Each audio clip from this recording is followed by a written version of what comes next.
Welcome to Cheers. I'm your host, Avery Woods.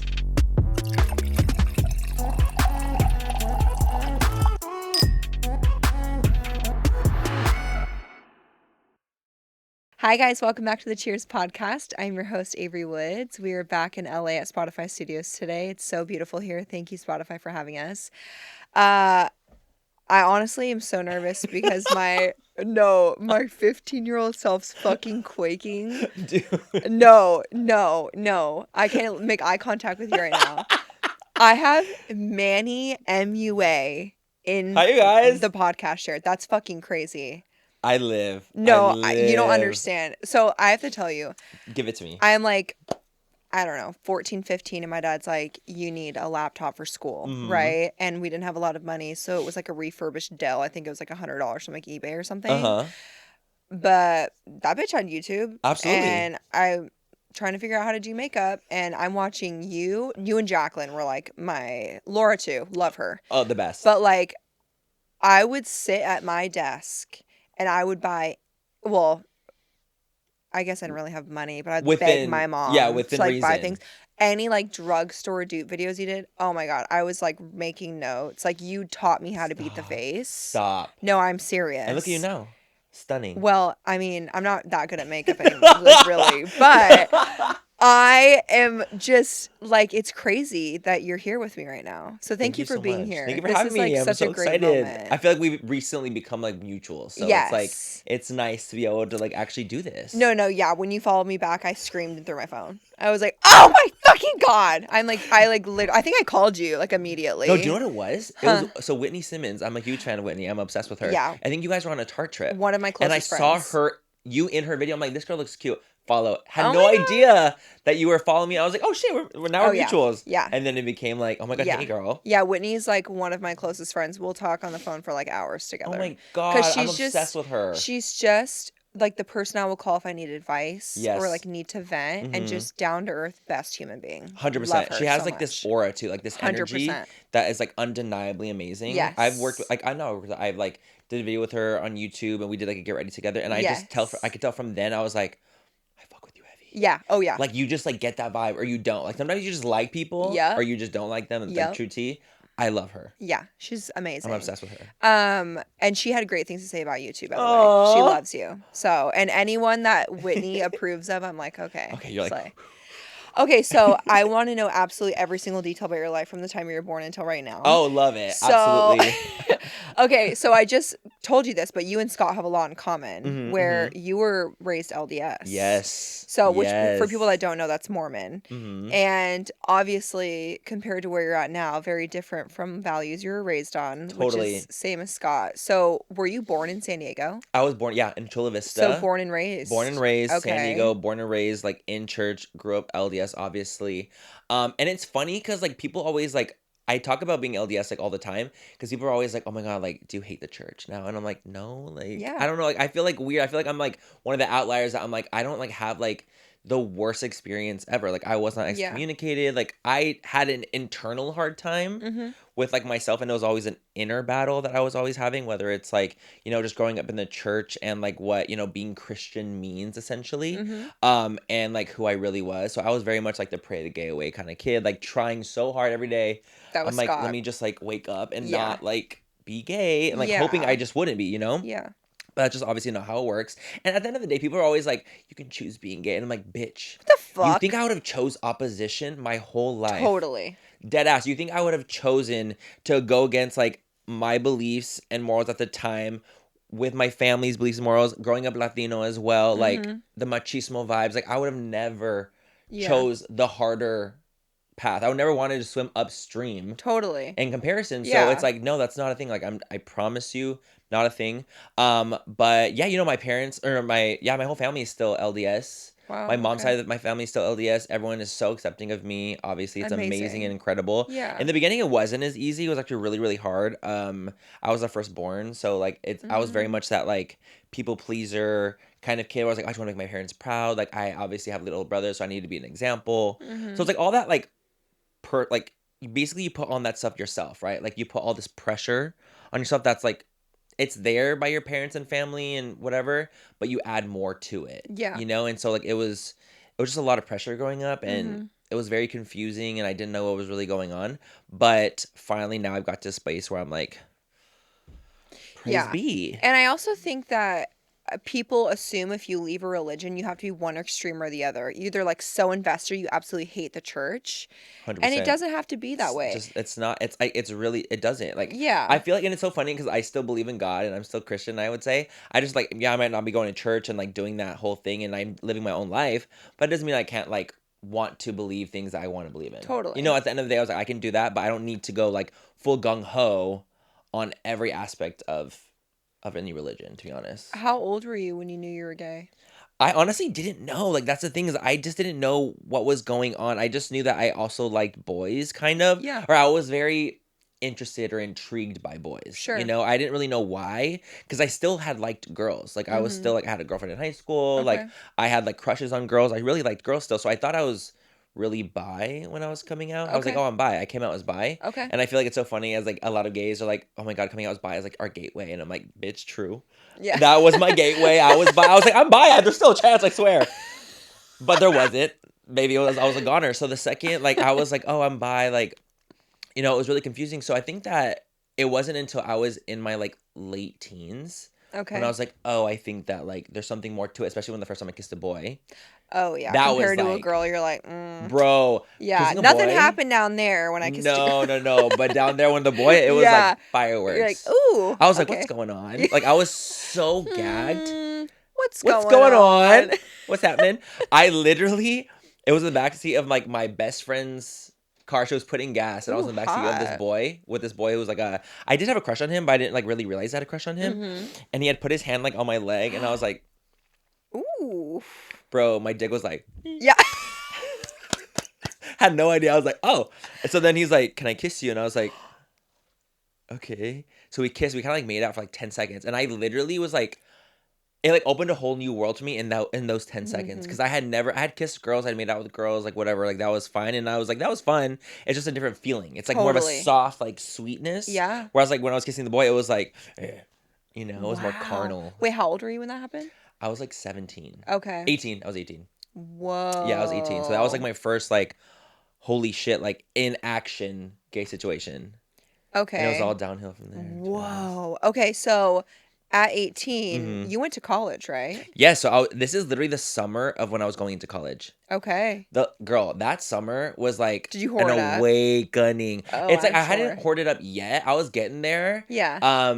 It was like right when I turned 20 when I was like, I'm a slut. Yeah, for sure. Because obviously like, I wanted to live like that slut life a little bit because I didn't really know. I also had like I'm so grateful now with like how social media works because you can actually see things now. Yeah. Back then on TV or whatever it might be, it was like the gay stories you would see. It's like they have HIV and AIDS.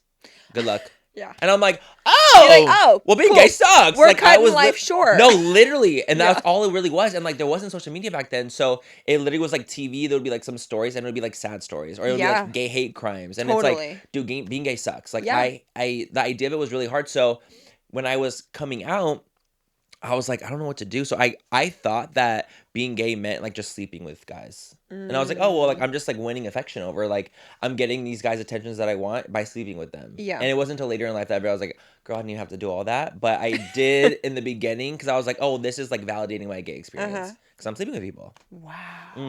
So I was literally a slut. Where did you go to college? SDSU. Oh. So we lived in Del Cerro.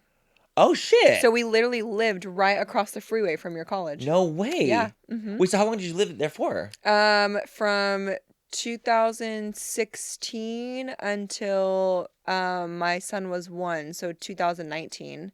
But we moved back. My husband was born in La Jolla, but we moved back to take care of his grandfather on hospice. Got it. And then we ended up staying. I started my nursing career at Rady's. Oh my God! My mom went to Rady's, or because my mom was an RN before we did live together. My son was born at Gag Scripps, right by SDSU. That is crazy. Yeah, and my husband worked for Carlsbad Police Department. Wow. Yeah. So we literally were like close proximity. We were right next to each other. Yeah. I'm shook. That's so funny. Wait, so what did you study in college? I studied health science. Oh. I studied health science. Okay. I wanted to be a plastic surgeon really bad. Oh my God. That was my goal. You would have been such a hot plastic surgeon. Oh, shit. I wanted to be plastic. I had watched the show called Nip Tuck. Oh, I've seen it. I've seen it. Yep. Also activated me down there. Oh. And let me tell you, that show, I was like, that could be me. 100%. I could be McNamara and Troy. Yeah. Like, I was obsessed. And so that's like kind of what started the journey of like, okay, I want to be a plastic surgeon. But for me, I was also like, I love the idea of like being able to help people feel like their most confident self if they wanted to, like do what they wanted to do. At the end of the day, like, I'm obviously all pro like plastic surgery, do whatever the hell you want, as long as you want to do it for like your own reasons. Oh yeah, when I got my tits done, I was a whole new person. You're like, fuck it, don't care. Those nipples were touching my toes after breastfeeding. Are you kidding me? I can't even. I know they were swinging. I had naturally 34 double D boobs. My son breastfed for like 10 months and my daughter for 14 months. Woo! It was like tube socks with like rocks. Like they had this far apart for like 7 inches apart. Like they were grazing the knees. I could tie that shit in a bow if I wanted to. So I got a lift and implants and I'm like, ooh. Oh yeah, I earned that shit. The amount of money I saved in formula from breastfeeding the fuck, I earned that shit. You like all the money you saved from formula, you just put into the and then I got a lift too, so I don't have to wear a bra because they just like stay nice and perky. I was honestly that when you walked in, that was the first thing I noticed. I was like, damn, her tits are nice. Oh my God, we got that recorded, right? We got that on record, just making sure. I literally was like, am I bi? No, literally. I did tell Scott, I was like, do you think he would be uncomfortable if I said I would sit on his face? Even though he's not? I love that. I'm dead. I literally said, I think he's the only man that wears makeup. I would sit on his face. Yeah, 100%. That, you don't understand. Like, that is literally the sweetest thing I've ever heard. Oh my God. Most endearing. So like, we are gonna go. Like, hope you guys enjoy. Sorry, I gotta be a seat. Oh my God, that's funny. That's hilarious. Thank you so much. I'm very pro plastic surgery. Me too. Because if you have something about your body that makes you insecure and you're able to fix it, why the fuck wouldn't you? Why wouldn't you? Live the rest of your life happy and confident and hot. Hello. Like, hello. Why wouldn't you? I just like people that are like, oh, I just gotta stick it out, and I'm like, why? Why? If you have the means to do it, yes, dude, just fucking do it. 100%. Like, I just don't understand like why you wouldn't. Yeah, it just doesn't make sense. I'm like, but no, I honestly like I loved it. It was when makeup came into the picture when I was like mid. Okay, that's what I was gonna school. Ask you. I was like from bachelor's degree. I was like I just graduated, getting my BS, and I was like in the process of going to try to get into med school, and then makeup like came right between. That because I was like a waiter. I was a waiter in Hillcrest. Okay. I was a waiter in Hillcrest, and the restaurant I was working at was like, we're closing. Good luck. Y'all have a week to find a job. And we're like, bro, we were gagged. We literally was like, holy shit. And so I literally that same day I saw on Facebook a friend of mine was like, we're hiring at my Sephora if anyone wants to apply. And I was like, bro, I need a job.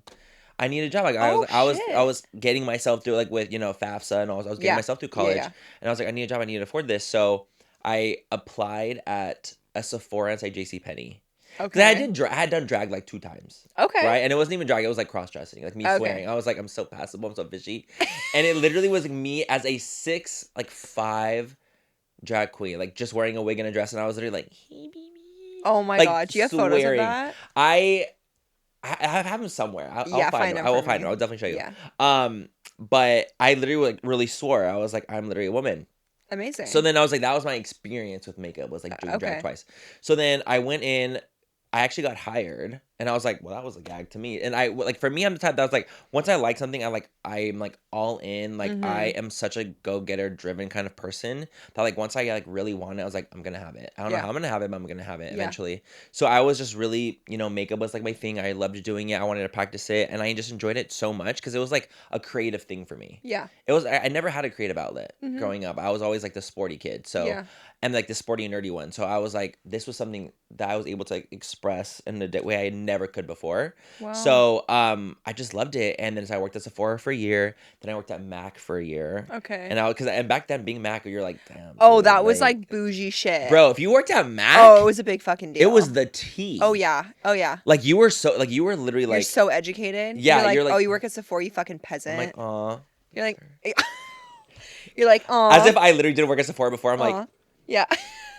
No, but I loved working at MAC because it taught me so much, obviously. And then I was trying to become permanent because I was a freelancer at MAC. So I would like kind of switch between the stores. Yeah. And I didn't get the permanent position. And that's when I started YouTube.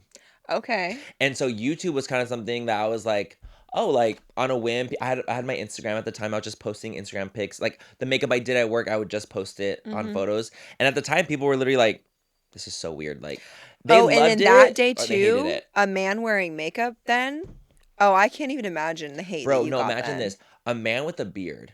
Not a man that's doing female presentation, like where it's like, I'm trying to look like a girl. A man with a beard, male presenting, but wearing makeup was very shocking for people. Totally. 11 years ago. You know what I mean? So people were like, what the fuck is going on? They were like, I would get the craziest comments, like death threats, everything. I would get like the works. I just kept pushing through because I just thought it was fun. It was like my artistic thing. Yeah. And then that's when I like created my YouTube because people on Instagram were like, oh, I would love to see like how you did that. And I was like, okay, I'll try. I'll do like my full coverage routine that I wear to work. So that's how it started. And then honestly, like it took off really fast for me when it comes to YouTube. Like it took off pretty quickly because I was like one of the only boys at the time doing it. So people were like, oh, this is fun because it felt like more of like a friend vibes, just like giving advice. Because it was like a lot of people liked the idea of like having a gay bestie. So I think they saw that in me, you know? Wow. Yeah. So then it's literally, and that was like when I was, what, 25? And then when did you quit Mac? When I started making enough on YouTube. Okay. So like literally maybe like 4 months in. Okay. Because I was like, oh my God, I made the exact same amount one of these months as I would make at Mac from like the regular shift. So I was like, why would I say? So when were you like, yeah, I'm not going to apply for med school? When I was at Mac and I had the Instagram. So when I was on Mac, when I was posting on Instagram and I was gaining followers on there, I was like, this is so cool. This is so unique. How interesting. And then I started YouTube and then I earned money like that when I had made that money from Mac. And I was like, I don't think I want to do med school anymore. I was tired of school, dude. I was fucking over it. I had already got my BS, and I was like, we go straight from kindergarten through high school, and then you go to a 4-year college, and you get a degree that's difficult like that. Yes. And, you're so fucking burnt out. I'm burnt out. I was like, bro, I don't have it in me. And you also get to do creative, fun stuff, whereas in school, which I loved school, but it's just more books and boring. Yeah, just like a very specific cadence. And then you have your creative outlet on which YouTube, people were praising me for. Imagine this. I grew up so religious, hiding who I was. I start being who I am. I'm praised for it. How would I want to go back to that old life? I don't want to. I want to be doing this because I felt like it was something I was able to actually like express myself for like the first time in my whole life. I was like, I found a community that actually like likes me for not my hidden me, not my Hannah Montana me. This is like, it felt so real. It was like my community. I did YouTube really for the aspect of community because I feel like I didn't really have it in real life as much because people didn't know the real me. Yeah. You know? So, sorry to go back, but how old were you when you officially came out, like, to your family? They asked me if I was gay. My parents asked me if I was gay when I was like 17, 18. Oh. You guys, it was literally hell on earth. I'm not even kidding you. It was horrible. I remember walking into the room. My parents were sitting there. My mom was crying. My dad's sitting there like super stern. And apparently I had left the laptop tab open. I was on MySpace DMing a boy that was bi. And I was like, what's it like to kiss boys? I was just asking questions. Aww. Wasn't really technically flirting, but I was just like, I was just being inquisitive. And they're like, who's blank? When I walked in, they're like, who's that? And I was like, oh shit. It's just my friend. Like, what are you talking about? They're like, what is this? Like, are you gay? Like, what's going on? And I was like, and I was so, you guys, I was gobsmacked. I did not expect that at all. I was like, I don't know. And so I started bawling, obviously. I was like, I can't do this. Like, I'm freaking out. They're crying. I'm crying. Both of us are literally like, I'm so confused. Like, we don't know. Because my parents, obviously, like, they, again, being their first kid, they're really young parents. I'm 33. My parents are like 50. Holy shit. 50 and 50, 51, 52. So I'm literally like, they were babies when they had me. Yeah. So I literally was like, we both were just confused, you know? All of us are all really confused. So they were like, do you want to like go to counseling? And I was like, yes. So I go to this like anti-gay counseling for 6 months. Not the anti-gay counseling. Yes. It was like anti-gay, like it's giving Hobby Lobby. No, it's literally, and the thing is like, it's so funny because I think going in, I didn't realize it was anti-gay counseling, and neither did my parents. They're just kind of like, let's like talk through this. Yeah. And so I went, but it was very much like, it felt brainwashy in the way of like, your anxiety is why you're gay. Like if you control your anxiety, like you won't have gay thoughts anymore. God, and I'm like, I don't think this is it. So for 6 months I went to that. I went to dark depression because I literally was like, well, this isn't working. This fucking sucks. Yeah. And my parents, I remember they sat me down 6 months later. They're like, what is wrong with you? Like, you're not yourself. Like, you're not acting like your normal you. Like, you're depressed. Like, I don't know what's happening. And I was like, well, I feel like the counseling is like not working. I feel like I'm literally in this like anti-gay counseling for 6 months. Like, I don't know. I'm going every Monday after school, like literally hiding all this. Like, none of my friends know this. Every Monday after school in my senior year of college, I would go to anti-gay counseling. It was crazy. I literally felt like I was living in a crazy world. And they were like, well, stop going. My parents were like, well, stop going. Like, if you're not gonna be yourself and like you're gonna be depressed and sad, like stop going and like we'll just figure it out. Yeah. So like they didn't obviously really at the time like accept the gayness, but they knew that they loved me so much that they're like, we don't want you to be unhappy either. So it was really more of a like don't ask, don't tell with my parents for a long, long time because I knew that they loved me and obviously I loved them and we were trying to meet each other halfway. It wasn't like I was like fuck you, fuck you, fuck you to them and they were like fuck you to me. It was literally like we both tried. And I think that's what it really takes when it comes to like gay kids and like their parents that might not be as understanding. The kids do have to realize too that their parents are not perfect and that you have to also meet them halfway in a little bit and like the parents can't be the only one that are trying so hard. The kids have to also kind of meet you halfway there and you figure that out as you get older, but I try to meet them halfway and they try to meet me halfway and like obviously now it's like biggest advocates in the world, like literally rainbow. My mom had rainbow nails for July. I was like, mom, I can't. Or June. I was like, mom, I can't with you. But it's like it was and it was really, really hard because we didn't see eye to eye for years and years and years. And I just like wouldn't really talk about anything with them when it comes to being gay or what I wanted. Oh my God, when they found I had an Instagram that was beauty. You guys, I blocked them all. I blocked all my family and I blocked everyone at church. You said, actually, fuck you. No, I was like, I blocked them all. I blocked them all. You go to the bishops, you're like, block. Bro, dead ass. Block. No, all the friends I had, because I had 2 Instagrams at the time. I had like my regular one and then I had Manny MUA. All my Manny MUA one, I had blocked everyone that I knew that could potentially expose me. I blocked my family. I blocked people at church. I blocked everyone that I could think about because I'm like, no one's gonna take this like creative thing away from me. I was like so protective of it at the time. So then when they found it, World War III, they had no idea I was doing that because they were already like trying to like come to a realization of like, you know, me being gay and like, okay, like we're getting through that. Boom, I'm in drag on Instagram. They're literally like, how'd they find it? Someone at church showed them. It's I'm like, always the fucking... bruh, who? It's livid. Really wild to me. Like Scott told me a story when he came home from his mission after he came out, a bishop from his ward called him and said, you'll never find any success in your life if you're going to live out this gay like fantasy life. You're lying. And I'm like, he's fine. He's doing just great. Doing great. See, that's I'm like crazy. I just cannot imagine. Like I think about my kids and I'm like, I would never be anything but the most supportive, accepting, no matter what, because I would never dim their light and like who they truly are as humans, you know? Yeah, absolutely. Okay, so sorry, your parents found your Instagram and drag. And the thing is, like, it wasn't literally, but it wasn't like I remember the person at the church. It wasn't like, oh look, like sneakily. It was like, oh my God, is this your son? Like that, and they were like, and your mom's like, I think they were so gagged, and so they were like, what's with this Instagram? And so they were like, delete it right now. They told me like, delete it. And I was like, I'm not deleting it. And they're like, you're going to delete it. And like, I have like very strict Mexican parents. And growing up in their house, it was very much like, baby, you live under this roof. Don't matter how old you are. Totally. You're either going to obey us or you're going to get hurt. Very that vibes. So I was like, I'm not deleting my Instagram. And they're like, do you think, because this is between like my med school like journey, right? Like, do you think that med schools, when they see this, are going to be like, oh, we love this applicant like that's wearing makeup and is looking like a girl on his Instagram? And I was like, I don't know, I don't fucking care. At the time I just didn't care because I was already over it. And I was like, I'm not deleting it. So then we had this like literal battle.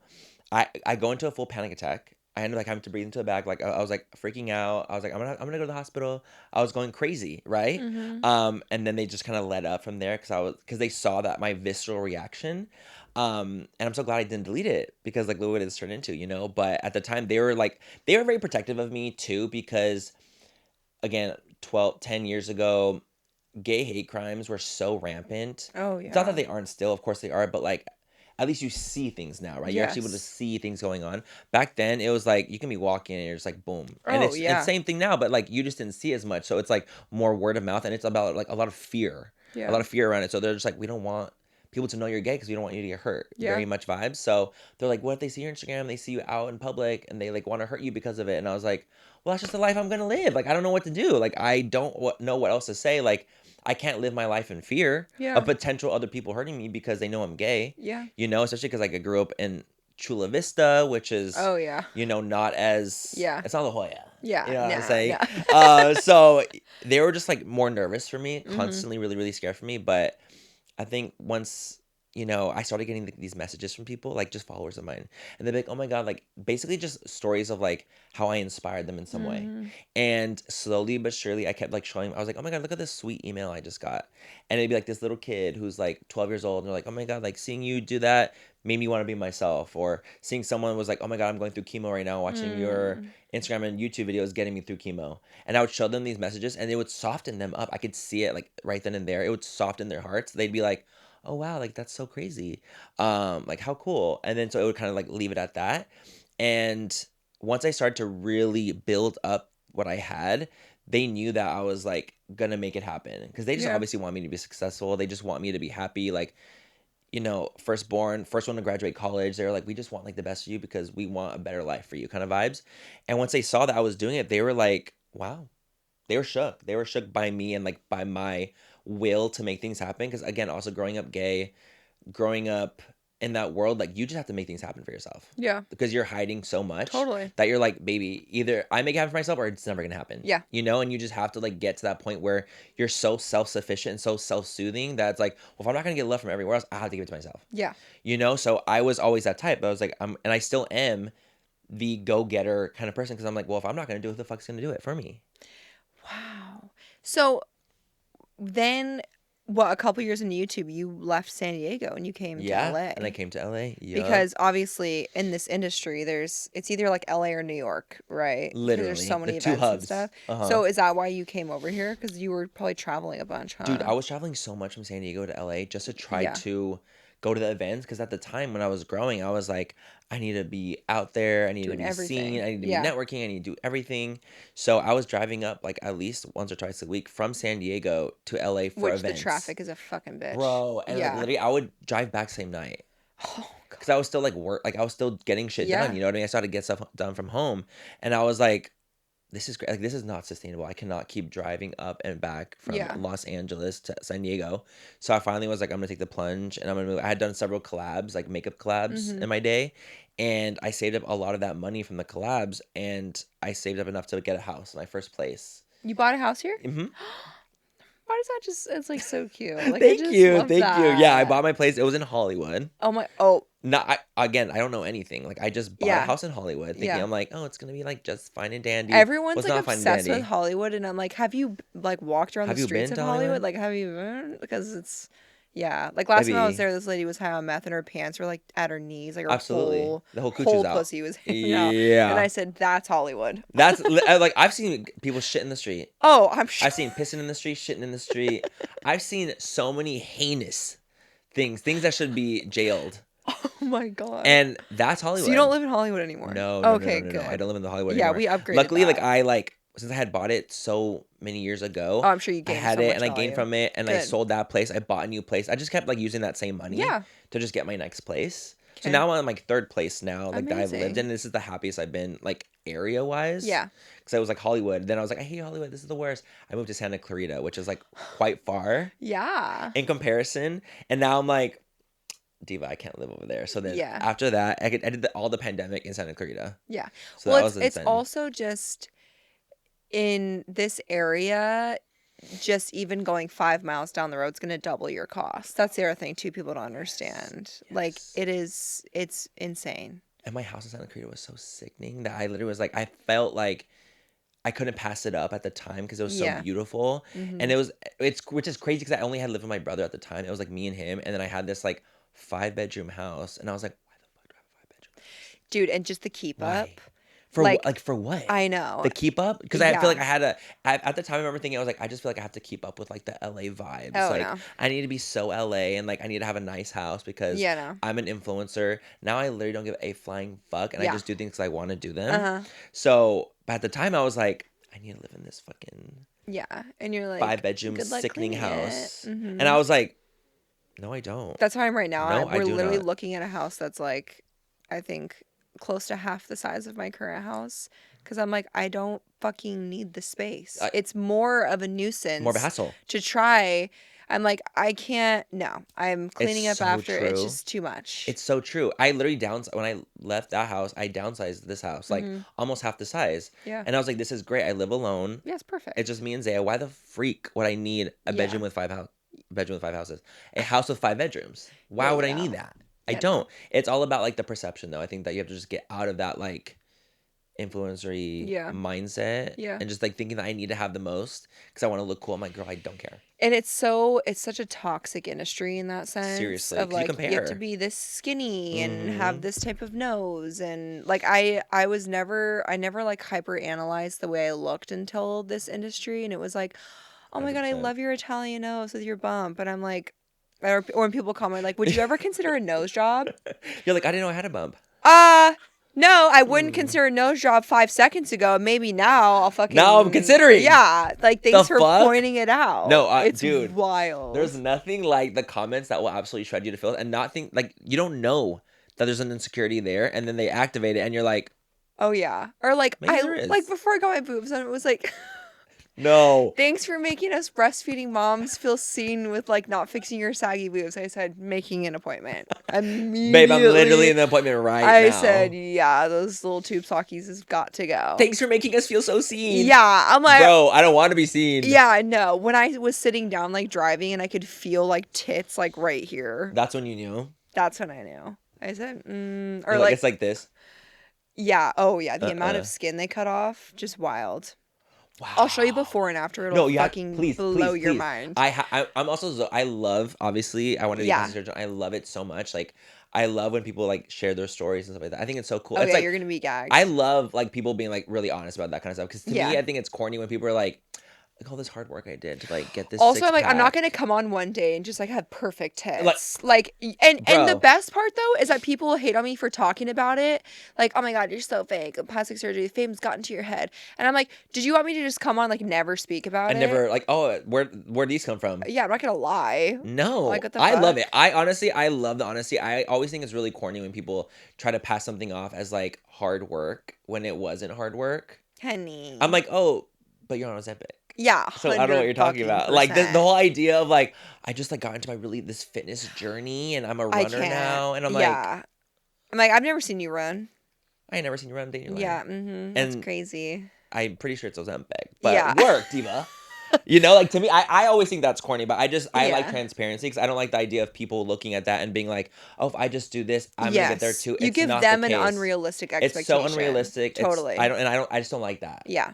For me, like personally. Okay, so talk to me about when you were like, yeah, I need to start my own makeup brand. Bro, it was the collabs. The collabs have got me like, I feel like I had done so many collabs in the past, and that was almost like, it felt like it was like a precursor for having your own brand. For sure. Because at the time, there wasn't a lot of influencer brands, like there was barely any. There was a couple. Mm-hmm. And so I was like, oh, it just felt like it was the right trajectory. Like I had to do that. Yeah. Because I did the collab thing. So it almost just felt like that was the way to do it. Like that you just had to go that way. It's like you're an influencer, you had an affiliate codes, you did a brand, these collaborations with these brands that you were affiliated with, and then you create your own. Mm-hmm. Right? And so I just did that path, not realizing how freaking hard having a brand is. It's literally the hardest thing in the entire world. Yeah. So freaking hard. But I love Lunar. Like, I mean, I'm so glad I have it, and I'm so grateful, and I love doing it. It's huge now. Like, seriously, we were just talking about that on the car. I remember when you started it, and I was like, not the Instagram of his business having almost 500,000 followers. Like, that's but like from a business perspective, that's fucking massive. Thank you. I really appreciate that. Good job. That's amazing. No, honestly, it's been like the biggest like labor of love I've ever had. Like, it truly is the best thing I've ever done. It's just the hardest thing I've ever done. Yeah. So it's like, it really is like you get what you give into it. Mm-hmm. And I love doing it, but no one told me how hard it was. Like, you go into the room doing collaboration, you're like, I want this, this, and this. Bye. Totally. Not realizing that they're the ones getting it all together. And I'm like, oh, like there's POs? Huh. Or like the lawyer fees, bro, LLCs, trademarking. Like, I'm learning about all that right now because we're kind of like in that beginning phase. Mm-hmm. And I'm like, what the fuck? Just like, oh, that URL's taken, but you can buy it for $7,000 for a certain website name. $7,000. I'm like, I'll just change the name. I don't need it. I'll just add like a the or something, you know. Dude, it's so funny. That's the truth. Like, all those things are so. And no one talks about that. No one talks about it. Because it's true. When you do a collab, you're like, that's cute. Yep, I'll do that. Oh, thank you. The payoff's pretty on cooler, that. Whatever. Yep. A little warmer. Bye. Thank you. That's it. And that's it. Yep. And you just earn money from that because the brand's doing all the work. Yeah. When you're your own brand, you're doing all the work. Yep. And I was like, oh, I have to do all that? The thing is, like, sometimes I feel it's hard because I do feel like I spread myself very thin. Because it's like the CEO of Lunar Beauty side, the Manny MUA side, the podcaster side, because I do have a podcast with my bestie. Yep. Shout out to Laura Lee. Hi, Laura. Shout out to Laura Lee. My bestie with her full at Wimbledon, coverage. By the way, I said her what? Her at Wimbledon. I saw her outfit and Could I have a hotter best friend? No, literally, it was giving Beyonce. Literally, she looks so sophisticated and classy and hot. Sickening. Yeah. I always want to tell her, like, I'm like, you're just looking so. And her hair. Oh, no, I can't. Was dying. I can't even get over it because she really is just the best thing that has happened for me in the beauty space. Like, is Laura. Like, to have her by my side for these 9 years, it's just been a blessing. Like, it really has been. Like, we've been through the literal thick and thin of everything, and the fact that we're still here, going strong, still best friends. And people always ask, are like, are you guys even actually best friends in real life, or do you like play it up? And I'm like, no, we're actually like best friends in real life. Like, it's actually a real friendship that just like that turned into a work friendship too. Like, we have it all aspects of friendship. But it like I was saying, it is hard to wear that multiple hats. And like, you're like, okay, well, how much time do I have in the day? Because also, like, not only do you want to do all that, the Manny MUA, the CEO, the podcaster, what about, like, the regular me? Yeah. What about the one that wants to, like, live life? Yeah. The one that wants to go to the gym or go on dates and, like, just, like, live life, too? Yeah. There's, like, this really weird, like, aspect of it because I got canceled in 2018. That happened, and I remember pre-2018, I was very, like, about Manny MUA, if that makes sense. Like, I was really about, like, my persona. I was like, I need to be the best. Like, I need to be the biggest creator. I was a really large creator at the time, like, still am, but, like, it was, like, my peak was, like, in 2017, 2018, when the beauty industry was a peak, in a way. So I was so focused on that, and that's all I ever did. After that, I realized, I was like, girl, I can't live my life like this. Like, this is... If I don't feel like I have enough in my real life, what if that went away, which it almost did? Yeah. What do I have? Well, social media is so consuming. And I think about that all the time where I have to have moments throughout the week where I'll plug my phone in our like kitchen nook area and I'll just leave it. And we'll just, like, go to the lake. And that's like our big thing is I feel like I can't disconnect, but on the lake there's no service.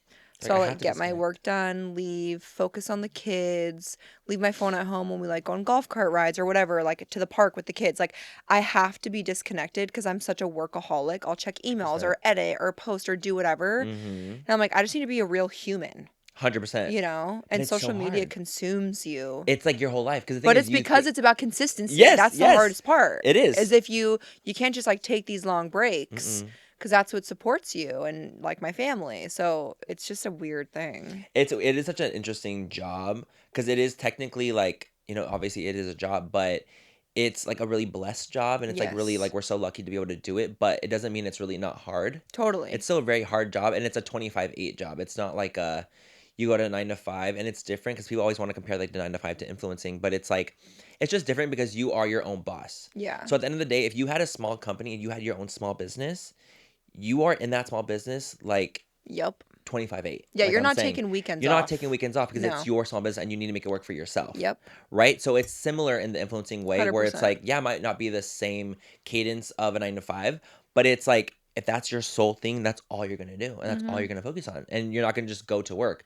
Working is all you do. Yeah. You know? Yeah. So it is a very fascinating thing because you do need to be able to be off to, like, actually live life and enjoy the moments and not without recording them. That's like the hard part too. It's like, how do I just live in the moment and not record it? Totally. Because it's like, can I just live in this and not feel like everyone has to see that I lived it? Yes. That's crazy. Like, when you think about it, it's like, wow, I have to really prove that I did this.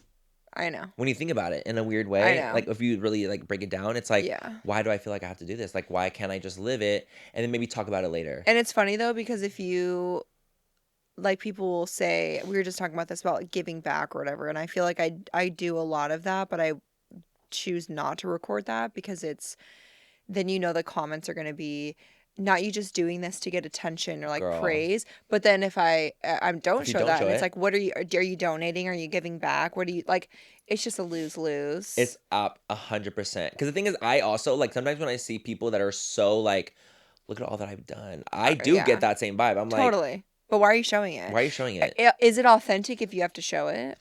That's the thing. That's the thing. But the people don't know what's happening. Yeah. So then it's like I am in a way like I'm doing stuff behind the scenes, but to me it gives off more authentic if you're doing that because it's from the bottom of your heart and you want to do it, not because you're showing it off. For sure. So to me, I'm like, I'll donate, I'll do whatever I want to do behind the scenes, but I'm not the same. I'm like you. I'm not the same. I will not show like, oh, look at all the stuff that I'm donating today to the women's shelter, and I'm like, okay, well, I have shown that, but no, I'm not trying to read you. I'm not even trying to read you. That's different. But here's my thing. I do it if I make like a closet cleanout video. Little do they know I'm at the women's shelter every week. I'm just not recording that every fucking week. 100%. But if I do like a closet cleanout video, it's my number one question is, can you start a Poshmark and sell it? Genius. And I'm like, no, I donate to the women's shelter because A, I would rather give it to people in need, and B, I don't have the time to sell all my shit, and I don't need the money for it. You know what I mean? I'd rather people that need it take it. I'm the same. Like if I'm doing a cleanout, I'll also like show that stuff because it's the same. I feel like that just flows with it. For sure. It just flows naturally. So I'll do the exact same thing, and I donate. Like I get a lot, obviously, in PR and things that I can't even go through in my lifetime. Oh, it's ridiculous. Truly. Yeah. And so to me, I'm like, I love being able to donate, give it to friends and family or a shelter. I'm just not always showing that because we don't want to. Yeah. Can we talk about the fact that you're a cover girl? Stop. No, I was so gagged. No, I was gagged. I kind of want to frame it, like for my podcast. It's like here, and we leave it in the Spotify studio. So fucking cute. Yeah. Like, thank you so much. That must have been like holy shit moment. It was a holy shit moment. I was really gagged. I was telling Scott, I'm like, no, that is like, there are like phenomenon people that have been the face of Covergirl. Literally. Like crazy shit. No, I was like, honestly, because obviously like I shot that last summer. Okay. So when the email came in and they're like, Covergirl wants you to be like the face for June for like Pride. And I was like, that's so iconic. Bro, what? No, that's so iconic. Literally, I was like, me and like the little Covergirl shots, very like, oh, it's so you know what cute. I mean? Like I was like, that's crazy because it reminded me of like Top Model, like when I was a Top Model alcoholic and they were like, contract with Covergirl, and it was like very that, and I was like, oh my god, I'm gonna be one of those girls. So it was really, honestly, it was a huge crazy moment in my career. It's definitely one of the highlights of my career, 1000%, because I was also like the first male Maybelline ambassador as well. Mm-hmm. So like the fact that I've been able to be like these big brands is like, you know, male face is really cool. Oh, it's so cool. Like I've never, like that's insane to me. Because like I feel like with CoverGirl, like James Charles I think was the first cover boy like at the time, and I don't think there's been one since. Wow. So to me, I'm like, wow, like this is what 6 years later, like to be able to do this is absolutely insane. Yeah, congrats. It's so cool. Thank you. It was crazy. Your video responding to the comments had me gagged. Oh my god. And I was like, I want your mindset on hate, and I'm sure you've just gone through it for so long. Mm-hmm. But do you just feel sad for them? Like, are you just yeah, you know, at the end of the day, like a lot of the hate I get is hate about me being gay. Right? It's something I can't change. You're like, pick something else. I'm like, girl, anything else. Anything else. Oh, that boy's gay. All right. Well, you have eyes. Yeah. Good for you. Like, for me, hate like that, it's literally nothing. Yeah. Like, there's, like, when it comes to things I can't change about myself, I don't give a fuck. Yeah. But when someone hates me and they're like, damn, like, I really loved you at this time because of this, and now you've changed it, I'm always like, that would hurt a little bit more. But it's different if it's, like, something that doesn't really mean anything. Yeah. It's like just getting hate for the fact that it's like, oh, I can't believe that they're choosing him to be a cover girl. It's a boy. Yes. Whoop-dee. Like, what the fuck is that? I am a boy and I have a beard. Good like, yeah. And I was like, look what I've done.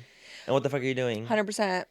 Like, at the end of the day, I do feel bad. I do feel bad because it really is about people not being exposed enough to different walks of life. And I think that that's really important, especially in this day and age. with like the political climate, just everything going on. It's so important to just show different things. Yeah. Right? That's all it is. It's like, I think that people just need to see that there are other ways of life out there. It's not just about yours. And that's okay. You know, I think that's the part that's crazy, because when, you know, my content got pushed out, obviously exposed to this whole different world of people, they're like, this is crazy, this is crazy. But when you see it enough, it doesn't become as crazy. Yes. You know, like, you're kind of like, oh, okay, well, like, yeah, that happened, like, that's weird to me, but whatever. And then you see it again and you're like, oh, I saw that, like, that's whatever. And then you see it again and you're like, oh, they look good in that. Yep. You just like, I think it's just kind of like you get desensitized to the idea of like different ways of life. Yeah, and it becomes like not as shocking. Yes. You know. Yes, to me, I bet you that photo or like that video of me, it could have been their first time seeing a boy wearing makeup as a cover girl. Totally. They're probably like, holy shit, this is crazy. Yeah. But the next time it happens, maybe they won't get the same they won't get the same reaction, and they wouldn't send that comment to someone else. For me, I'm like, I literally don't give a fuck because I've been doing it for so long, and I like, girl, like, you have to go way harder than that to make me be upset. But I'm like, to me, it's nothing, but it could be something to someone else. So I'm glad it's me instead of someone that might be more sensitive. Do you know what my favorite content is from you? And I could watch the thirst ones all fucking What is day. it? What is it? Tell me. Tap me in. Shit like that. The watermelon face. Yes, the thirst ones. I could watch that all fucking day. It is so fucking funny. And I think it was the one of like Tap Me when I was like, I would sit on his face. That was the one. Yeah, that was the one. And I was the like, tank. You're like, I'd do it. Fuck it. No. What sparked that idea? Dude, okay, honestly, I remember it happened. The first one I think was like the watermelon one. Yeah, that got me. That's the one that I think actually got the biggest. It like got like the craziest reaction. It got like the craziest amount of like love to it. I was like, I literally didn't even do anything. I just literally painted my face as a watermelon, not thinking anything of it. When you're like this, I was like, because the guy obviously he crushed watermelon in his thighs, and I was like, oh, crush me. Yeah, that's just what I thought. I just thought, bitch, crush me. So then I painted my watermelon, and then it blew up, and I was like, oh, like maybe people like enjoy this aspect of it. So I did it again, blew up again, and I was like, oh, maybe this is just like something that I can like play with. Yeah. Thrown into my content that I already do. It's so but it's fun. Like to me, like. Okay, I always like talk about this. It's so funny. I always talk to my friends about this where I'm like, being a male creator and like very male presenting, like I'm glam, obviously that's what I do, but I don't have a lot of avenues when it comes to like, I don't have really long hair.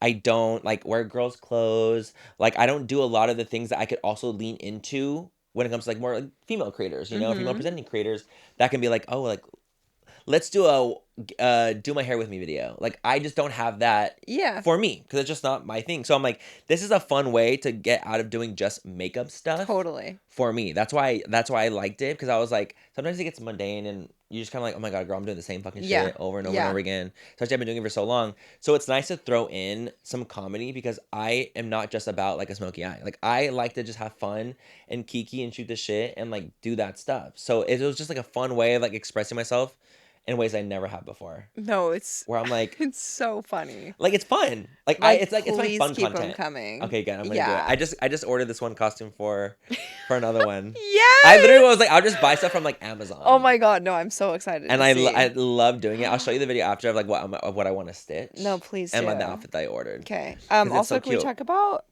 the bod? Because you've been really fit. Stop. I love the way you say it, dude. You're like really and I'm like, babe, I love you so much, but baby. Like, yeah. I mean, thank you. I've been working out. You're lucky you're not into girls because you'd be in danger. Honestly, I wish I was. I'm not kidding. I wish I was into girls. Like just to see how it was. No, because I feel like I actually have a lot more girls that are interested in me than boys. Really? Yes, dude. I'm honestly shocked. I mean, I do, obviously, but like I have a female audience. So like they're the ones that are like, yeah, take off your clothes. Yeah. Like, fuck yeah. Wait, are you single? Yes. Okay. I would like think you would be married with kids already because you're like the sweetest man ever. Thank you so much. Honestly, I have problems. No, I also see a lot of problems in the gay community when it comes to dating because Scott over here, these men are toxic as fuck. They're toxic. I could be the toxic one. Honestly, I could be. He is kind of toxic too. You're toxic too. Yeah. See, like the thing is, like I know that about myself. Like now I've more so recently realized that about myself. Actually, it's more of a realization. It's a journey. Yeah. I'm on a journey. I just realized I have an avoidant attachment style. Okay. Which I was like, bitch, I didn't know I had fucking that. Okay. I'm the type of person where it's like, if people feel like they're getting too close to me, I'm like, it'll stop. But I think that over time, based off of my upbringing and things that have happened, I am so self-sufficient that like I have a hard time letting my guard down. So I'm like, girl, I can just do it myself. Yeah. I can just do it myself. Why I don't need you? Yeah, see, Scott like plans his whole wedding and like what we're gonna wear as bridesmaids. Absolutely. But then he will not be in a relationship. 100%.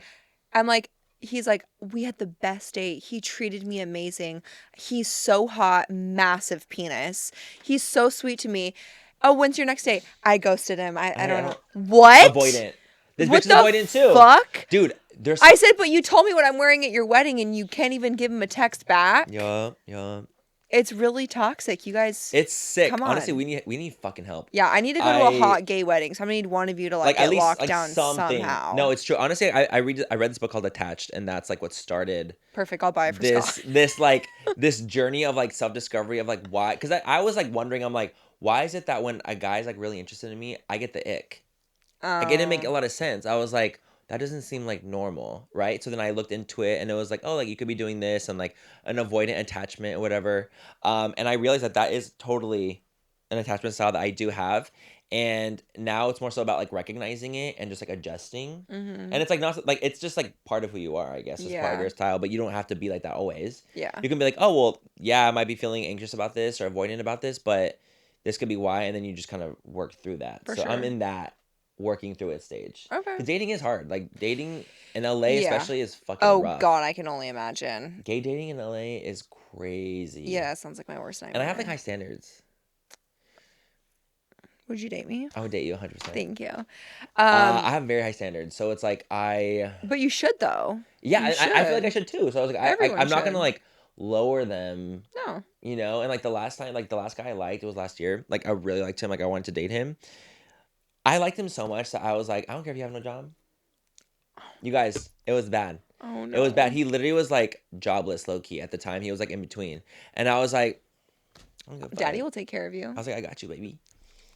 Literally. And then what happened? Well, the first time we even met, he was like, I'm not interested in like dating. I just want to be friends. And I was like, work. Great. Why did I fall for him? So just two gay best friends that don't have sex. Was bi. Oh. Yes, we were besties. But then honestly, like we talked, like he treated me like he was my man. And I got confused. I think that the confusion happened where it's like, yeah, you're one of my close friends, but like I'm very attracted to you and you talk to me every day, all day. And like you want to be around me all the time, but like we're into it. Like and there was like a sexual chemistry. I literally sucked his dick in the parking lot. You're lying. Swear to God. Outside my car too. I was like, if we got caught, we've been fucked. Outside your car? Yep. Like just on your knees? Yep. God, that's so hot. I literally got on my knees walking to my car and I sucked his dick right then and there. Like, did he ask you to or you just did it? It was just like kind of like we're doing this. It was so weird. I can't remember how it like really happened, but I remember like hugging him and I felt his dick. When we hugged, like our dicks touched. And like mine was getting kind of hard. He's like, I see you're getting hard. I was like, I see you're getting hard. And then he was like, pull it out. And I'm like, you pull it out. And so we both pulled out our dicks right then and there, dude. No, you're right fucking then lying. and there. We both pulled it out. And then I was like, I want to suck your dick. And then I got my knees and I sucked his dick. That is so iconic. And did he come? Yes, so fast too. So he was waiting for it. He was like ready. Okay, so after that, was it weird then? Like what happened? It was like a little weird, but then we just like moved past it, and it ended up happening a couple more times. To be quite honest, it ended up happening a few more times. Do you think he's actually gay and not bi? No, I think he's definitely bi. Like he he was definitely giving me bi vibes, 100%. And he's not like the hookup type. He's like, I haven't had like, he will like only if you're dating, then he'll like hook up. Or like really, really close, like kind of vibes. Like he has not had a lot of sexual experience, like whatsoever. So he definitely was giving me bi vibes because he would like talk about girls all the time too, and I was always like, okay, so did he suck your dick? No. You only sucked his dick? Mm-hmm. Oh, he was into you. Okay, so then what happened? So then honestly, like I because I was into it, and he still was like, I don't want to date. I was like, girl, I'm over it. Like I'm done. Like it got so confusing at a point where I was like, I'm crying. I never cry with boys. Like that's something like I never do. Yeah. But he made me like he didn't make me cry, but I was just like so confused. And the idea of like the rejection, I just like cried because it was just a hard situation. Because he was like, I still don't want to date. Like this was fun and whatever, but like I just want to be close friends. For sure. And so I was like, okay, cool. So we can stay friends, but I need a break. So I told him, I was like, I just don't want to be as close as we are. Yeah. And so now we're like more acquaintance friends. Yeah, that's but okay. I was like, and that's a healthy boundary for you, though. I was like, I needed the boundary, and I feel bad because he probably felt like I was abandoning him in a way, because I was like, I don't want to do this anymore. But I think that it was really necessary for us to almost like both set boundaries, because he didn't have a lot of friends. I did have a lot of friends. I was like, girl, I have a life. Your world might revolve around me right in this moment because you don't have as many close friends, but like I have close friends. Yeah. Like you're gonna have to find some close friends Damn. that don't want to hook up with you because it's confusing. Wow. Yeah, it got crazy. It got really crazy. But yeah, I love the slutty Manny stories. I know, guys. You know, that literally was like the end of last year. Oh my God. That's iconic. And I don't even like really do that anymore. Like I was when I was like 21, but I was like, bitch. You said. And it was like literally right outside his house 30, too, like on the street. I'm like, if there was cameras, girl, I'm fucked. Could you imagine though how iconic that would be if it got leaked? I was like, fuck it, leak it. Yeah, you're like, and fuck it, dude. And watch me give good head. Like leak that fucking street footage. see what the praise I get. Honestly, it was like 2 minutes. Like 2 minutes later, bust. So yeah, he was excited for you. I fucking knew. Mm-hmm. It was sickening. Okay, so sorry I interrupted your about your body because you've just been like so fit. Thank like, you. Can we talk about that? Yeah, I feel like you just like went in an era, and I was like, oh shit, it's more the era. The towel pick. You can't do that to me. Stop. Yeah, no. We were looking at that in the car before we got here. I'm not gonna lie. We said, thank you. You're like, oh. In the mirror, I said, oh, body. Thank you. No, I honestly I have been really trying to focus on like my own health, and it's been like the last few years things, but recently I've been starting to eat healthier, so I think it's just showing better. Yeah. Whereas like before I was like, I'm working out, like I see no difference or whatever, like I didn't really see anything, but I still ate like complete shit. Yeah. Now it's like I'll try to do like a chicken kebab plate in the afternoon, like with rice, like softer things, just like chicken and rice for afternoon, or like a salad or whatever. And I feel like that's actually what's made a huge difference in the way I actually look. It's because of like eating healthier and trying to implement. I also started playing tennis. Oh, which is so fun. I love doing it. That's such a hot sport. It's just so like hot. A rich sport. It's so rich and hot. Yeah, and you're like, I'm going to the country club to play tennis. Yeah, you know what I mean. So like, I started picking that up, and that for me was like, I hate cardio. Like I don't like to do it. I don't want to run. I don't want to do none of that stuff. But tennis was like a fun cardio.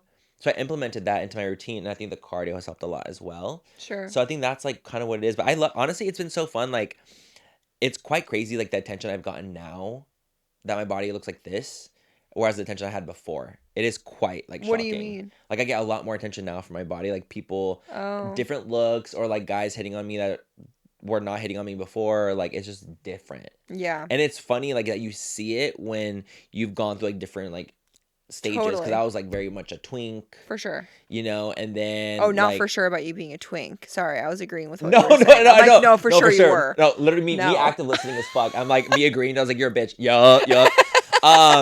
Not thinking about it, but no, but like in high school, like had extra weight on me. So I've just been through different like fluctuations in my body type. Yeah. But so then when you go through that, you're like, you see how people react. You see how people react to you in different ways, and like right now in this era of my life is the most attention like I've gotten like sexually or, you know, wanting to be with me than I've ever had in my life. Do you know what's funny is I feel like it's opposite for women, especially on social media. Like when I was at my heaviest postpartum, it was there was always just like, you make me feel comfortable in my own body, because they wouldn't stop me from wearing crop tops and leggings. Absolutely. But now that, you know, I've lost the baby weight and I'm really active in Pilates and I intermittent fast, whatever. And I was 211 pounds when I gave birth to my son. Like I was a big girl. Got it. And with my daughter, I think I was like 189. Like I gained like a solid 75 to 80 pounds with both my kids. Like I was massive. Yeah. And I birthed big babies. My husband was born almost 14 pounds and is 6'5". So I just like have huge kids. Yes. And that's not an excuse for how much I ate though. Like I fully was just like going through Krispy Kreme, eating a dozen donuts by myself. You have cravings. Yeah, 100%. So, but it's funny because now I get a lot of comments about my body more so in a negative way, like since I got my boobs done and that I'm, you know, don't have that extra weight on me. And I'm not saying by any means I'm like rail thin, but I think people that don't want to make that lifestyle change really hate on it, especially 100%. Women. And I just think 100%. It's so fucked. Because I look at people and I'm like, oh, that motivates me. Like, oh, absolutely. She does Pilates. I want to try Pilates. Like, and I'm like, she looks amazing. Good for her. I'm not going to be like, oh my God, you're so fake now because you lost weight and you got fake tits. Yeah, I don't fucking get it. It's hard. Like, I honestly think that women can compare themselves a lot to other women, and I think that it can bring out a lot of nastiness because I see it. Like, I have a lot of female friends who will get comments that are just like really nasty comments I won't get. And I don't know if it's because I'm a boy and they just don't see it in me, but I don't get those same comments. And I feel like there is this really weird, like, two-way, it's just different on both sides of, like, men, different comments, just like you said. It's like, the more fit I get, the more praise I get for it. Whereas, like, the more fit you get, it's like, damn, like, she's not relatable anymore. Yes. Yeah. And I don't know why that is. There's a double standard. Yeah, There's a double standard. Especially, I always think that, like, in the beauty space, especially, like, girls can be very hateful towards other girls. And it's not the same. Or women will be treated differently in comparison to men or whatever it might be in the space as well. In a beauty space, which is crazy because I'm like, girl, this is a dominated by a female industry. So for there to be any kind of nastiness or negativity or that, I'm like, this is crazy. Like, this is one of the only industries in the whole world that, like, are dominated by women. Yeah. And that should be praised. Oh, massively. And that should be truly celebrated by other women to be like, bitch, I can do it too. Yep. So it's really important that, like, just to have, like, you know, girls have each other's backs. Like, that's I always say I'm a girl's girl. Even though I'm a boy, I was like, I'm a girl's girl. I'm always, like, trying to, like, lift other women up. Like, I love just women loving women. Do you watch Love Island? Do you know what that is?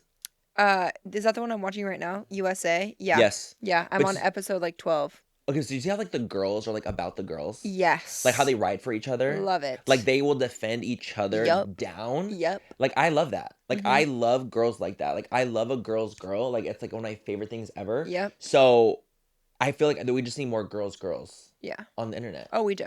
I actually convinced Jacqueline last night to watch Love Island. She started it last night. She was texting me about Gypsy Rose, and I was like, oh, I want to watch that. And I said, I'm busy watching Love Island. She goes, is it worth it? Should I start it? I said, you should start it. And so she started it last night, and I was like, oh, bitch, you're about to be fucking hooked. When I tell you, I'm a Love Island freak. Okay, I watch every day. This is the only season I've seen. Me too.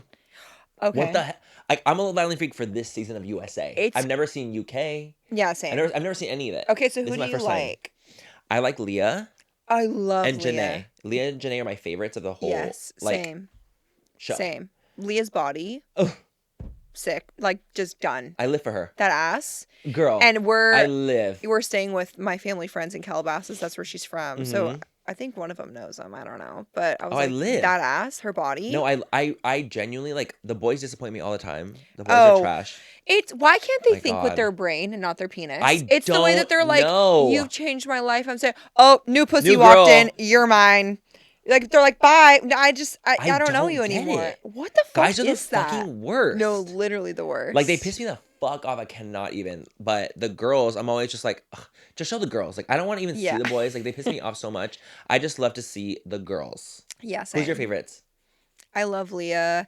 I don't want to say who I don't like because God forbid. Like, I've had that before where I said I didn't like someone on, I think it was like Love is Blind, and they followed me and I felt really bad. I was like, I'll never do that again.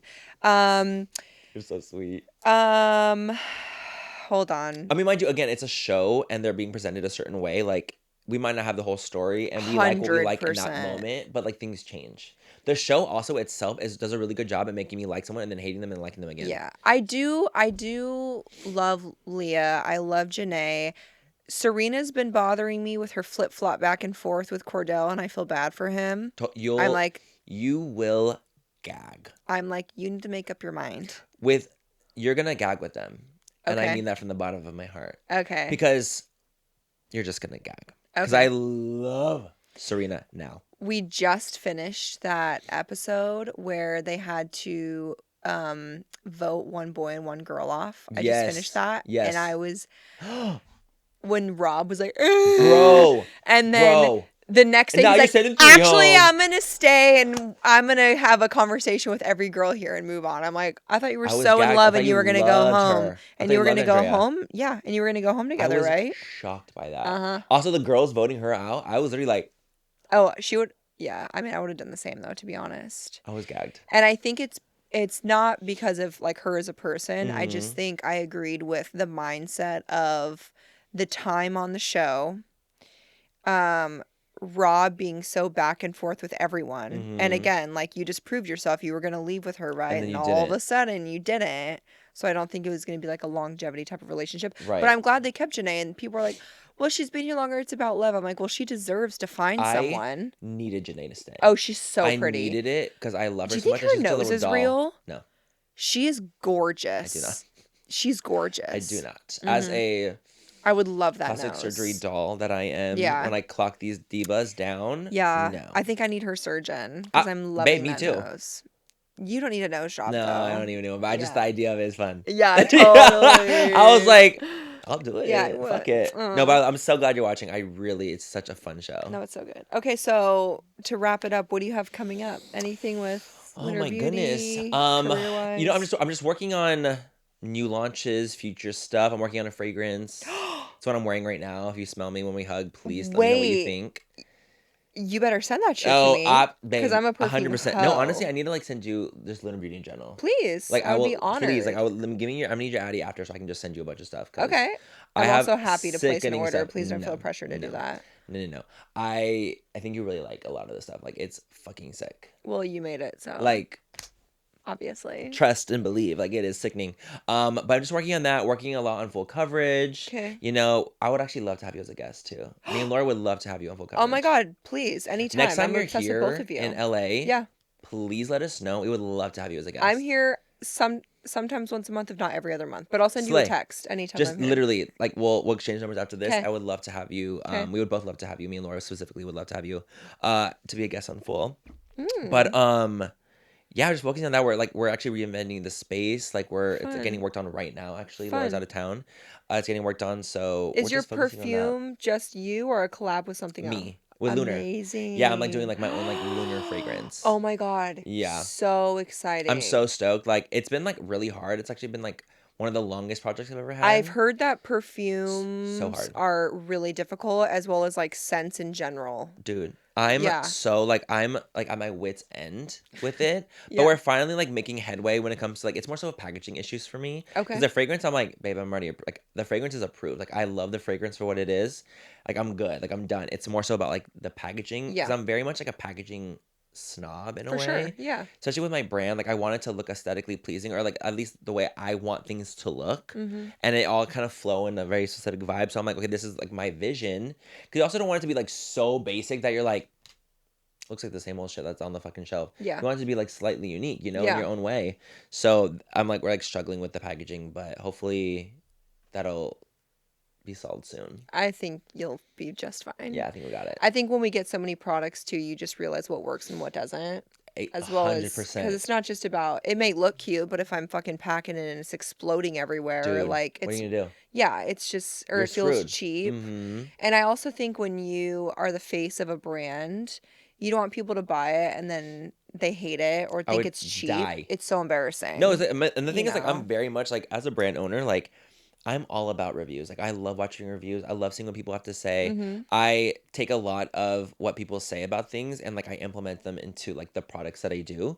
And if someone's oh, I don't feel this is deep enough, or I don't feel this is full coverage, and I was okay, great. So then I always take it back so that I can make sure that it's it hits different criteria that people might have for something. Yeah. So I always want to be the best CEO I can possibly be, because I'm not just a CEO. I'm literally the one creating it. I'm doing everything behind Lunar. So I can only do so much though at the same time. I'm not perfect. I can only do the best that I can. Yeah. And at least I can confidently say I've done the best that I can, and I'm just gonna keep doing that. Well, you're killing it. Thank you. And I'm excited for your brand, whatever it might be too. Oh my God, I'll tell you about it after. Okay, I was once we're off, I want to hear. Yeah, it's really exciting. But I just so appreciate you being here because, I just am obsessed with you. So thank you for sharing everything. Of course. Next time I'm here, I would love to be on the pod. Please, we would love to have you. Or just get dinner, drinks, Well, absolutely. We can always do both. Yeah. We can always do pod, literally, then dinner after. Sign me up. Let's fucking do it. That'd be so much fun. It'd be great. Okay. Also, buy a house in your neighborhood because I'm moving.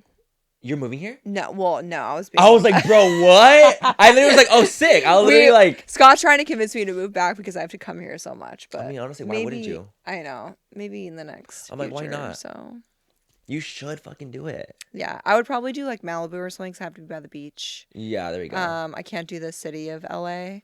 It's rough, really dude. rough. The city is sure rough. as fuck not going to Hollywood. So and you ain't going to Santa Monica is I've heard it's gone cute, so but downhill.